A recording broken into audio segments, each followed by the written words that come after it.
ડરો મત અને ડરાવો મત. આ ભૂમિ ધૈર્યધરની ભૂમિ છે, માં નરેશ્વરીની ભૂમિ છે, નખા પીર દાદાની ભૂમિ છે કે જાય ગાયોને રક્ષા કરવા વાળી ભૂમિનો અવાજ આ વાવની આ ભૂમિ છે કે જેના માટે ગાયોની રક્ષા માટે શહીદી વારનારના અહીંયા અત્યારે પાળિયા છે. આ ભૂમિ છે.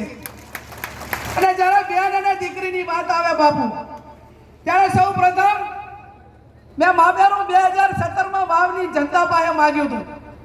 અને એ ટાઈમે મેં વિનંતી કરી હતી કે મારે મામેરામાં હીરા નથી જોતા, મોતી નથી જોતા, મારે ઢાલામાં બીજું કાંઈ નથી જોતું, પણ તમે ગરીબ સમાજની દીકરીને વોટ આપીને ધારાસભ્ય બનાવજો, તમારું વોટ હું એળે નહીં જવા દઉં એવી કુંવાસી તરીકે તમને બધાને વિનંતી કરીને મામેરું માગ્યું હતું.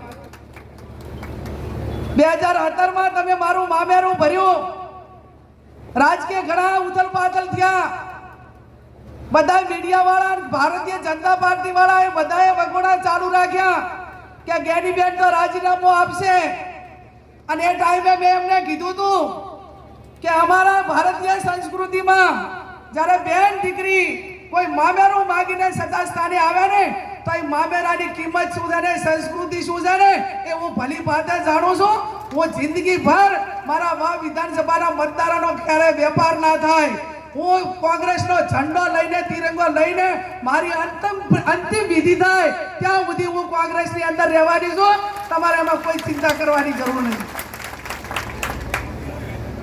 ત્યારે પ્રજાને ભરોસો બેહવો જોઈએ.